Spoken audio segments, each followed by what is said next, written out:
Hello friends, learn in short में आपका एक बार फिर से स्वागत है। मेरा नाम है सरस और आप देख रहे हैं लर्न इन शॉर्ट। फ्रेंड्स, यहाँ पे 2022 का जो 2023 का जो एग्ज़ाम हुआ था 22 फरवरी को शिफ्ट फर्स्ट में, उसका मैं हिंदी और इंग्लिश लेकर आ गई हूँ। तो चलिए हम लोग उसको फटाफट देख लेते हैं, जिससे कि क्या हो कि आपको हिंदी और इंग्लिश में कैसे प्रश्न बने हैं और कैसे क्वेश्चन आ सकते हैं, एक बार प्रीवियस ईयर लगाना ज़रूरी है। तो अभी एग्ज़ाम में अभी आपका लगभग 5 से 6 दिन है।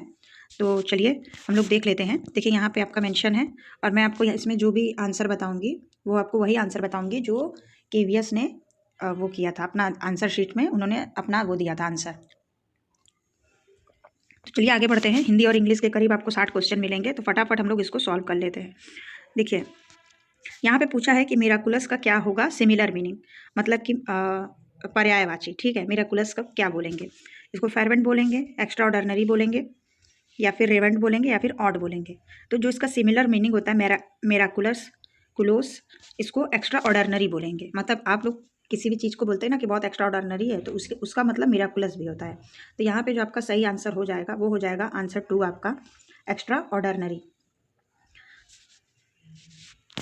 देखिए अब आपसे विलोम पूछ रहा है कि फिरोसियस का अपोजिट मीनिंग क्या हो जाएगा, मतलब कि फिरोसियस का विलोम क्या हो जाएगा। तो यहाँ पे फिरोसियस का जो मीनिंग है वो आपका हो जाएगा माइल्ड, फेरवेंट, टैम या ट्रू।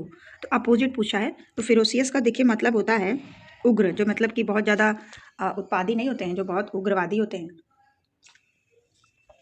तो इसका जो वो हो जाएगा, क्या कहते हैं कि अपोजिट हो जाएगा, यहाँ पे आपका टैम हो जाएगा। टैम इसका सही आंसर है। आगे बढ़ते हैं नेक्स्ट क्वेश्चन की तरफ। पूछा है कि this dish is not like this liking. आपको जो नॉट है वो क्या है? नाउन है, वर्ब है, एडजेक्टिव है। यहाँ पे नॉट है, उसी के बारे में पूछा है। ठीक है, नॉट क्या है, इसी तरह एक अंडरलाइन कर देगा और पूछेगा कि ये क्या है। Noun, pronoun, verb, adjective, adverb से क्वेश्चन जरूर बनेंगे। ठीक है, तो this dish is not to be to his liking. Noun है, वर्ब है, एडजेक्टिव है या एडवर्ब है। तो देखिए इसमें जो हो जाएगा आपका जो नॉट है, यहाँ पे एडवर्ब है। वर्ब की जगह पे जो लगता है उसको एडवर्ब कहते हैं। वर्ब की जगह पे एडवर्ब को लगाया जाता है।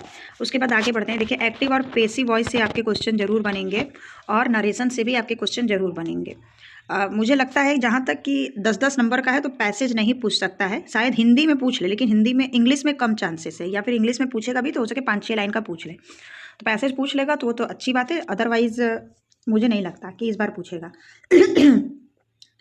तो पैसेज मुझे लगता है कि टीयर 2 में पूछ सकता है, क्योंकि इंग्लिश का वहाँ पे थोड़ा रोल ज़्यादा है टीयर 2 के लिए।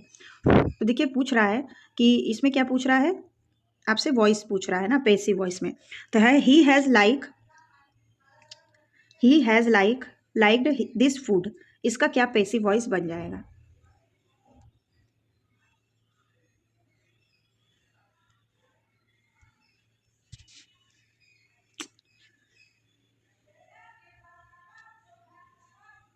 इसका क्या पेसिव वॉइस बन जाएगा? तो इसका बन जाएगा हैज़ का, हैज़ ही रहेगा, यहाँ पे हेड नहीं होगा और बिन लग जाएगा हैज़ के साथ। ठीक है, हैज़ के साथ यहाँ पे बिन लग जाएगा, तो हो जाएगा कि this food has always been like him. This food has always been liked him. यहाँ पे हेड नहीं होगा, कई लोग हेड भी समझ सकते हैं जिनका प्रैक्टिस नहीं होगा एक्टिव पैसिव वॉइस में। उसके बाद आगे बढ़ते हैं अगले क्वेश्चन की तरफ। अगला क्वेश्चन आपका नरेशन से है। नरेशन में पूछ रहा है Sunita said please help me Ram. तो यहाँ पे देखिए आपको पता ही है कि सेड जो होता है वो आपका टोल्ड में बदल जाता है, लेकिन जब यहाँ पे हेल्प की बात है, ठीक है, तो यहाँ पे उसे रिक्वेस्ट करना होगा। तो यहाँ पे देखिए रिक्वेस्ट कहाँ है, एक ही जगह पे रिक्वेस्ट है। यहाँ पे लिखा है ना प्लीज हेल्प मी राम। अगर आप किसी से मदद मांगते हैं तो वहाँ पे रिक्वेस्ट करना होता है, बोलना नहीं होता है। मतलब आप किसी से हक से नहीं बोल सकते हैं। ठीक है, तो यहाँ पे देखिए एक ही जगह पे रिक्वेस्ट है, तो यही आपका सही आंसर हो जाएगा कि Sunita request Ram to help her. आगे देखिए जंबल से क्वेश्चन हैं जो आपका सीरियल वॉइस लगाना होता है, तो जंबल से यहाँ पे आपके रीअरेंज करना होता है। तो देखिए यहाँ पे क्या सही हो जाएगा, full enjoyment seems years away still flight. तो इसका सही आंसर क्या हो जाएगा? तो देखिए इसका जो सीरियल है मतलब क्या लगेगा, इसमें लगेगा आपका, इसमें हो जाएगा आपका फुल एम्प्लॉयमेंट, एन्जॉयमेंट नहीं एम्प्लॉयमेंट है, फुल एम्प्लॉयमेंट स्टिल, डी हो जाएगा, full employment still seems, B हो जाएगा, उसके बाद सीम्स, उसके बाद ई हो जाएगा लाइट, उसके बाद सी हो जाएगा ईयर्स अवे, मतलब कि full in employment still seems year away light, नहीं लाइट ईयर अवे सबसे लास्ट में हो जाएगा। तो ADBEC किस में है? ADBEC यही आपका सही हो जाएगा। उसके बाद एक आपका सेंटेंस करेक्शन से है question, identify the part of the following sentence which content an error, किसमें आपका एरर है? तो ए में एरर है कि बी में एरर है कि आपका देखिए हैज़ बीन और टीचिंग हियर तो सही लग रहा है, ठीक है, आपका गलत हो सकता है, ईयर्स ही में गलत हो सकता है या फिर सिंस फॉर में हो सकता है। तो यहाँ पे देखिए जो आपका गलत है वो आपका सिंस फॉर ही गलत है, यही आपका क्या है, इसी में एरर है। तो आपका क्या हो जाएगा? सिंस फॉर नहीं होगा, सिंस फॉर ईयर्स इनकरेक्ट है, ठीक है। आगे बढ़ते हैं।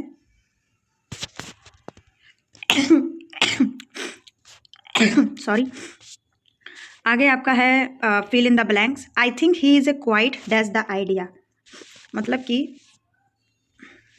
डैश की जगह पे क्या हो जाएगा? टेक ओवर हो जाएगा, टेक आउट हो जाएगा, टेक इन विथ हो जाएगा या फिर टेक इन ऑन हो जाएगा।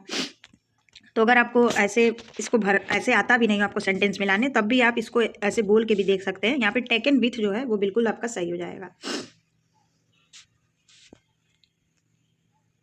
देखिए 10 नंबर का हिंदी था, लेकिन हिंदी का जो ये इनका लेवल था काफ़ी ठीक ठाक लेवल था, ना बहुत हाई था ना बहुत लो था। I would have helped if you dash मी। तो आई वुड लगा है यहाँ पे, तो यहाँ पे आप देख सकते क्या पूछा, आस्क्ड, आस्क, हैड आस्क्ड या हैव आस्क्ड। तो देखिए यू लगा है और उसके अलावा वुड भी लगा है, तो यहाँ पे had asked, ask third number हो जाएगा, हैड आस्क्ड, यही आपका सही हो जाएगा। फिर एक फिल इन द ब्लैंक से उसके बाद हिंदी आ जाएगा। 10 नंबर हमारा हो गया।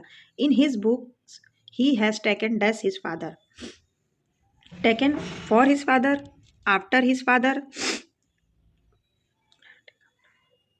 देखिए यहाँ पे क्या है कि लगेगा कि फोर होगा, ठीक है, लेकिन आपको यहाँ पे टेक आफ्टर देखना है। कभी कभी क्या होता है ना कि सेंटेंस जैसे आपको पता ही कि इज फॉर विथ ये सब जुड़ने के लिए होता है, लेकिन यहाँ पे जो एक है टेक आफ्टर का, टेक आफ्टर आपका एक पूरा पूरा फ्रेज है, ठीक है। तो यहाँ पे टेकन लिखा है, टेकन आफ्टर आपका यहाँ पे सही हो जाएगा, ठीक है। अगले क्वेश्चन की तरफ बढ़ते हैं, आ जाते हैं हम लोग हिंदी पे। अब देखिए हिंदी में क्या है कि आपका एक ये है, आप इसको देख लीजिए, ये आपका एक गद्यांश दिया हुआ है, इसी से रिलेटेड आपसे क्वेश्चन पूछेगा। चलिए हम लोग पढ़ लेते हैं फटाफट कि अपने देश में नवीन राष्ट्र के निर्माण का कार्य भी विवेकानंद आरंभ कर गए थे। व्यक्तियों के समष्टि को राष्ट्र कहते हैं। सच्चे मनुष्य का निर्माण हुए बिना स्वाधीन और बलवान राष्ट्र का जन्म नहीं हो सकता है, इसलिए उन्होंने कहा था मानव निर्माण से ही मेरा लक्ष्य है। तत्पश्चात सच्चे मनुष्य के निर्माण के लिए उन्होंने किसी वर्ग विशेष की ओर अपनी दृष्टि केंद्रित न करके समग्र समाज की ओर ध्यान दिया। तो देखिए स्वामी विवेकानंद जी का लक्ष्य क्या था, आपने पढ़ा होगा, नवीन राष्ट्र के निर्माण का कार्य भी विवेकानंद ने आरंभ किया था। मानव निर्माण ही मेरा लक्ष्य है, तो यहाँ पे आपका मानव निर्माण बिल्कुल सही हो जाएगा। देखिए हिंदी में एक छोटा सा गद्यांश हो सके कि आपसे पूछ सकता है, व्यक्तियों के समूह को क्या कहते हैं? तो उसमें लिखा था राष्ट्र के बारे में, तो व्यक्तियों के समूह को राष्ट्र कहते हैं। राष्ट्र आपका, राष्ट्र यहाँ पे आपका सही हो जाएगा। अगला क्वेश्चन पूछा विवेकानंद कैसा राष्ट्र चाहते थे? विवेकानंद जो था उसमें आपने पैसेज के हिसाब से आपको ध्यान देना है, तो सशक्त और स्वतंत्र चाहते थे, विस्तृत एवं स्वतंत्र नहीं, स्वतंत्र एवं सामाजिक नहीं, सामाजिक एवं सशक्त नहीं। देखिए उसमें ये क्या चाहते थे, मैं आपको यहाँ पे लिख दे रही हूँ, आप इसको देख लीजिएगा, ये इसमें ऑप्शन में नहीं है। सशक्त मतलब ये सशक्त चाहते थे और स्वतंत्र चाहते थे, चौथा ऑप्शन यही है, सशस्त्र एवं स्वतंत्र। अगला क्वेश्चन है, ये आपका है गद्यांश। उसके बाद विवेकानंद जी ने मानव निर्माण के लिए क्या किया था? वर्ग विशेष को चुना था, जाति विशेष को चुना था, समस्त समाज को चुना था, यही आपका सही आंसर हो जाएगा, समस्त समाज को चुना था। उसके बाद आगे पूछ रहा है आपसे कि समष्टि का विलोम क्या होगा? तो समष्टि का विलोम व्यष्टि होगा, ये आपको पता ही होगा, ये आपका बिल्कुल सही हो जाएगा। आगे पूछ रहा है कि उद्धार का संधि विच्छेद क्या हो जाएगा? तो उद्धार का संधि विच्छेद आपका हो जाएगा उत धन हार, ठीक है, उद धन हार नहीं होगा, क्योंकि आधा त लगता है उद्धार में और वो ही ध बना देता है और द बना देता है, हार को क्या करेगा, द बना देगा। आगे देखिए क्या बोल रहा है कि तत्सम तद्भव का असंगत युग्म कौन सा है। तो देखिए सर्प साप सही है, आश्चर्य अचरज सही है, शुष्क सूखा सही है, लेकिन माथा मस्तक सही नहीं है। जो सही नहीं है वही आपका आंसर है। आगे पूछ रहा है आपसे कि बादल का पर्याय शब्द क्या है। मेह, पयोधर, तो ये आपका पयोधर हो जाएगा सही आंसर। अगला सवाल है निर्यात का विलोम क्या होगा। तो निर्यात का विलोम आपसे आयात हो जाएगा। पेड़ से पत्ते झड़ गए, वाक्य के रेखांकित अंश में कारक है से।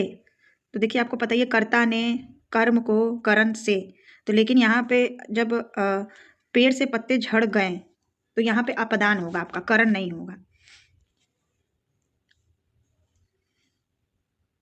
अलगाव की बात हो रही है ना, जब अलगाव की बात होती है तो यहाँ पे अपदान कारक होता है। और क्योंकि पेड़ से पत्ता झड़ के अलग हो गया, अगर अलगाव की बात नहीं होती तो यहाँ पे करण हो जाता।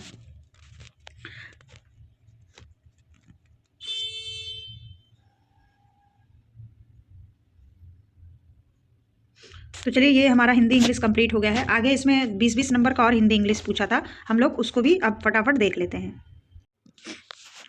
अगला अब आपको 20 नंबर का इंग्लिश मिलेगा, इसको हम लोग फटाफट देख लेते हैं। तो देखिए ये पैसेज दिया हुआ है कि आप ये पैसेज पूरा पढ़ लीजिए कि when he was 18 valiant left home his father slapped his face on day for the coming late with the mid day meal and he did that is the presence of the other in the field. Valen put down the basket, glared at his father and left the place. He just walked out the village and walked on and on still he came to the town.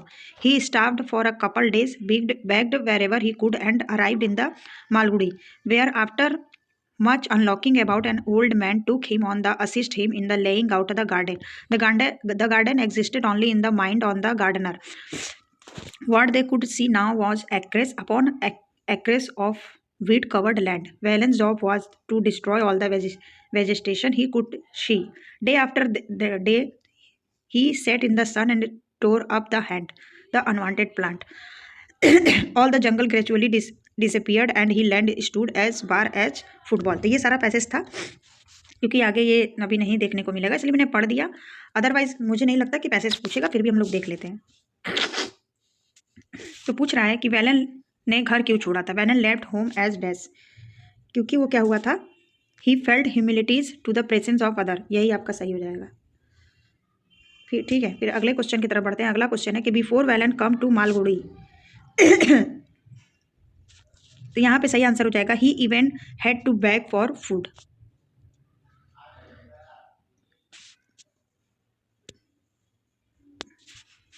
अगला सवाल है the old man in Malgudi कौन था। तो वो क्या था कि जो ओल्ड मैन था मालगुड़ी में वो कौन था, was passionate about the gardening, ये आपका सही आंसर हो जाएगा।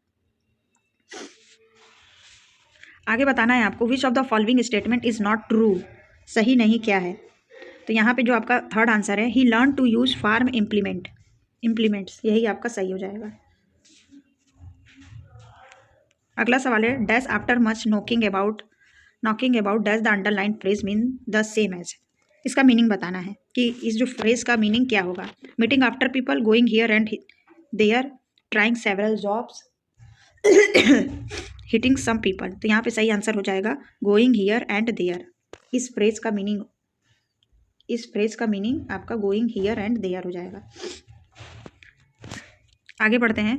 पूछ रहा है कि आपसे नियरेस्ट मीनिंग मतलब कि पर्यायवाची विजडम का नियरेस्ट क्या हो जाएगा। तो विजडम का देखिए मतलब होता है बुद्धिमता, ठीक है, सूझबूझ से जो काम किया जाता है। तो इसका सही मतलब हो जाएगा इंटेलिजेंट नहीं होगा, इसका सही मतलब हो जाएगा सैगेसिटी, ये भी होता है सूझबूझ, ठीक है। नियरेस्ट मीनिंग बताना था आपको। उसके बाद अगला पूछ रहा है नियरेस्ट मीनिंग लिटरेसी का, तो ये काफ़ी सरल है, इसका हो जाएगा एजुकेशन। अगला पूछ रहा है आपसे अपोजिट मीनिंग, इंटीग्रेट का अपोजिट मीनिंग क्या हो जाएगा। तो इंटीग्रेट का अपोजिट मीनिंग हो जाएगा डिसंगेज्ड, इसका अपोजिट मीनिंग हो जाएगा। अगला पूछ रहा है आपसे ऑब्वियस का क्या हो जाएगा। ऑब्वियस का हो जाएगा एम ऑब्वियस।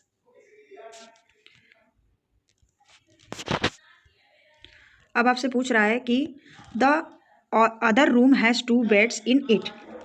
जो इट के में जो इट में आपका अंडरलाइन हुआ है इट क्या है? इट नाउन है, इट प्रोनाउन है, इट एडजेक्टिव है, इट एडवर्ब है।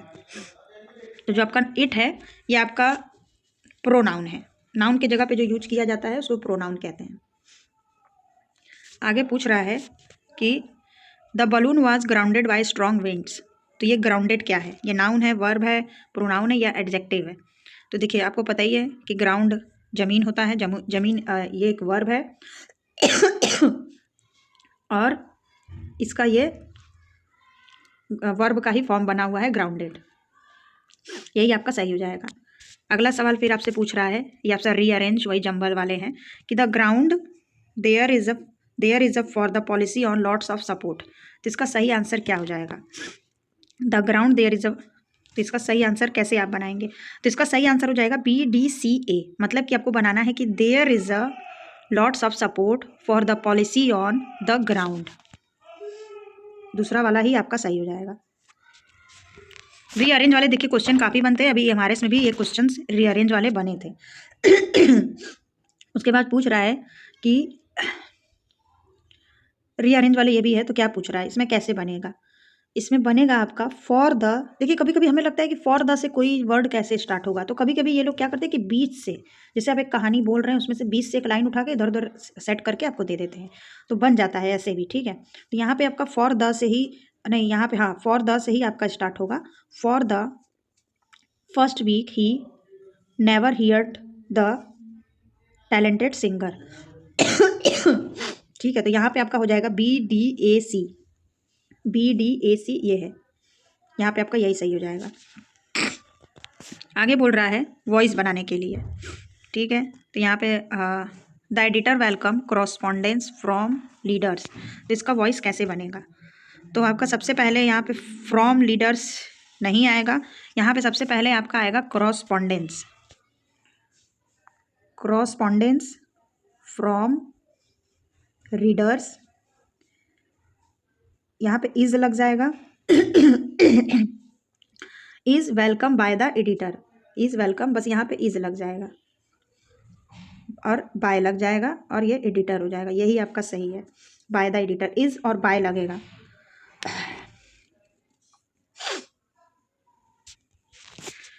आगे फिर एक आपका और वॉइस है, पूछ रहा है कि my first novel was rejected by 2 publisher.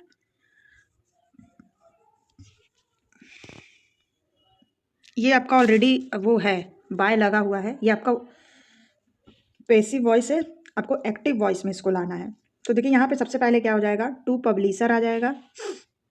ठीक है, ऐसे ध्यान देना है क्योंकि ये बहुत कंफ्यूजिंग करता है, बाय और ये सब पहले लगा हुआ है, वॉच पहले लगा हुआ है। ठीक है, तो आपको इसको एक्टिव में बदलना है, ये ऑलरेडी पैसिव है।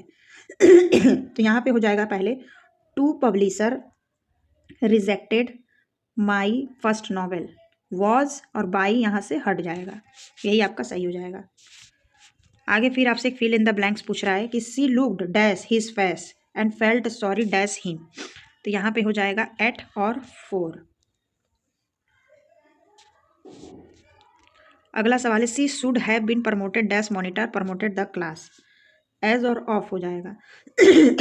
She should have been promoted as dash monitor of in of the class, आपको लगेगा इन द क्लास होना चाहिए यहाँ पे, लेकिन केवीएस ने यही बताया है। उसके बाद बोला है कि I ask my brother what do you want me to do now.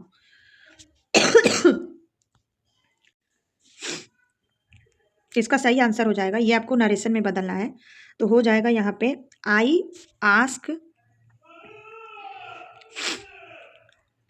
Ask my brother what he wanted me to do then. What का यहाँ पे वांटेड तो होगा ही, और आपको लग रहा होगा कि यहाँ पे आस्क का आस्क ही होगा, इंक्वायर्ड नहीं होगा। ठीक है, I ask my brother what do you want me to do now. तो टोल्ड नहीं, आपको यहाँ पे इंक्वायर्ड नहीं करना रहता है, या तो रिक्वेस्ट करना रहता है या टोल्ड करना रहता है। ठीक है, I ask my brother what he wanted me to do then, ये आपका सही हो जाएगा। नाउ का यहाँ पे देन हो जाएगा, ये ध्यान रखिएगा। आगे टेंस से पूछ रहा है कि tomorrow I am not going to school, तो आपको पता है कि ये आपका नॉर्मल सा पूछा है, ये फ्यूचर आपका फ्यूचर कंटिन्यूअस है। अगला सवाल है कि लिटिल, ये आपको बताना है एरर वाला, ठीक है। तो little tact would have averted the accident, तो यहाँ पे टेक वुड ही आपका गलत हो जाएगा।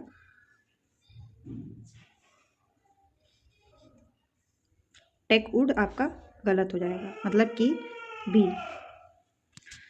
20 नंबर का इंग्लिश हम लोगों ने कर लिया। अब चलिए हिंदी की तरफ बढ़ते हैं। पूछा है इसमें प वर्ड का उच्चारण स्थान क्या है, तो एकदम सरल है, प आप ओट से बोलते हैं, ओट हो जाएगा यहाँ पे आपका।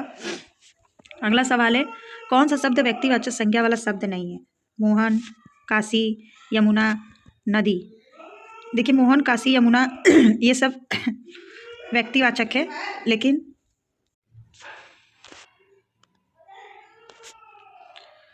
तो मोहन, काशी, यमुना ये सब आपके व्यक्तिवाचक है, लेकिन नदी जो है यहाँ पे आपका ये जातिवाचक है। अगला सवाल है कि संज्ञा और विशेषण की दृष्टि से कौन सा युग्म गलत है। संज्ञा और विशेषण दया दयालु सही है, ईर्ष्या ईर्ष्यालु सही है, ईश्वर ईश्वरत्व सही है, उत्साह उत्साही आपका यहाँ पे गलत है।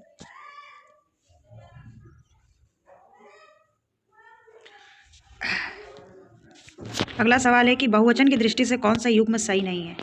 बकरी बकरियां, पहाड़ी पहाड़ियां, गड्ढा गड्ढे, पक्षी पक्षियां, कौन सा युग्म सही नहीं है। तो पक्षी पक्षियां आपका जो है ये सही नहीं है। पक्षी का बहुवाची देखिए होता है पक्षी वृंद, बकरी का बकरियां सही है। पक्षी का हम लोग पक्षियां या पक्षियों बोल देते हैं, लेकिन बहुवचन होता है पक्षी वृंद। अगला सवाल है कि सूरज के पर्यायवाचक शब्द हैं, तो देखिए सूरज के यहाँ पे रवि भी है, सविता भी है और अर्क भी है। तो यहाँ पे जो आपका सही आंसर हो जाएगा ए, बी और सी हो जाएगा।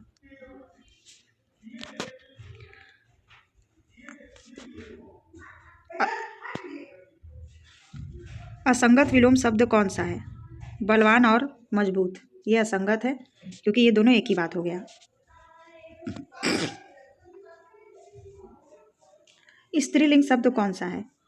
रिक्शा, ऊँट, भैंस, ट्रक। तो यहाँ पे देखिए भैंस जो है वो आपका स्त्रीलिंग है। रिक्शा चल रहा है, ऊँट आ रहा है, भैंस आ रही है, ट्रक जा रहा है, तो भैंस जो है वो आपका स्त्रीलिंग हो जाएगा। अगला सवाल है आपका आक्रामक क्रिया नहीं है।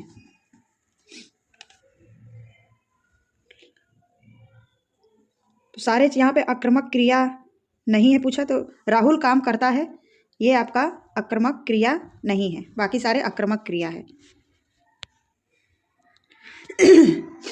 कारक चिन्ह की दृष्टि से कौन सा युग्म असंगत है। कर्म के लिए, ये आपका असंगत है, कर्म के लिए नहीं होता है, कर्ता ने कर्म को होता है। मैं 8वीं कक्षा में पढ़ता हूँ वाक्य में रेखांकित शब्द है। सर्वनाम, विशेषण, संख्या। 8वीं देखिए यहाँ पे एक संख्या है, ठीक है, ये आपका संख्यावाचक हो जाएगा। सचमुच बहुत डरी चुईया से, ये आपसे देखिए रिमझिम से पूछा हुआ है, तो मैं इसका सवाल आंसर सीधे सीधे बता देती हूँ। ये जो चैप्टर है सचमुच बहुत डरी चुईया से, ये आपका म्याऊं म्याऊं चैप्टर है। भालू ने खेती फुटबॉल पाठ के आधार पर बताइए कि भालू ने जामुन के पेड़ पर क्या रखा था। शेर का बच्चा।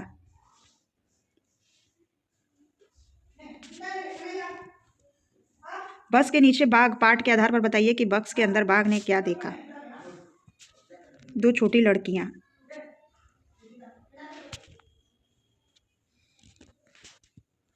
मेरी किताब पाठ के आधार पर, यहाँ पे क्या सही हो जाएगा, ये आप क्वेश्चन देख लीजिएगा, ये सारे रिमझिम वगैरह से पूछे गए, तो ये यहाँ पे हो जाएगा बहुत सारी किताबें।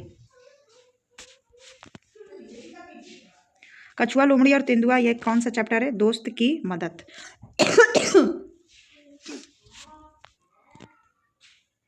असंगत कौन सा है। जिस वाहन में 2 पहिए 2 पहिया, यहाँ पे कौन सा असंगत है। जहाँ पहुँचना हो वो हो जाएगा गमनीय, यही आपका असंगत है। जिस झंडे में 3 रंग हो वो हो तिरंगा, ये सही है। रेलगाड़ी अपनी पूरी यात्रा कर लेती है, तो उस अगली यात्रा के लिए तैयार करना होता है, ये सफाई अफाई, इसका क्या हो जाएगा, इसका क्या हो जाएगा। झिलमिल से पूछा है, ये पाठ जब पापा जब बच्चे थे। धनी बिंदा और अम्मा किस पाठ के चरित्र है? स्वतंत्रता की ओर। राग की रस्सी रचना है किसकी? तिब्बत से संबंधित लोक कथा। ये सब देखिए फालतू तरीके के क्वेश्चन पिछले बार 5-6 पूछ लिए गए थे। चिट्ठी का सफर पाठ से क्या पता चलता है? अतीत और वर्तमान के संदेश वाकों की झलकियां मिलती है। यही आपका सही हो जाएगा। तो ये देखिए ये सब कुछ क्वेश्चन जो थे मैंने जल्दी जल्दी करा दिए क्योंकि ये सब क्वेश्चन का कोई मतलब नहीं है। ठीक है, तो चलिए मिलते हैं नेक्स्ट वीडियो में कंप्यूटर जीके और रीजनिंग के साथ, और करंट अफेयर के भी कुछ क्वेश्चन है उसमें, तो देखेंगे करंट अफेयर के क्वेश्चन कहाँ से बनते हैं। चलिए तब तक के लिए बाय बाय। वीडियो पसंद है वीडियो को लाइक कर दिए, चैनल को सब्सक्राइब करिए और अपने दोस्तों के साथ शेयर करिए, और कोई सवाल है तो आप कमेंट में बता दीजिए। और मिलते हैं नए वीडियो में आपके बाकी सारे जीके जीएस के साथ।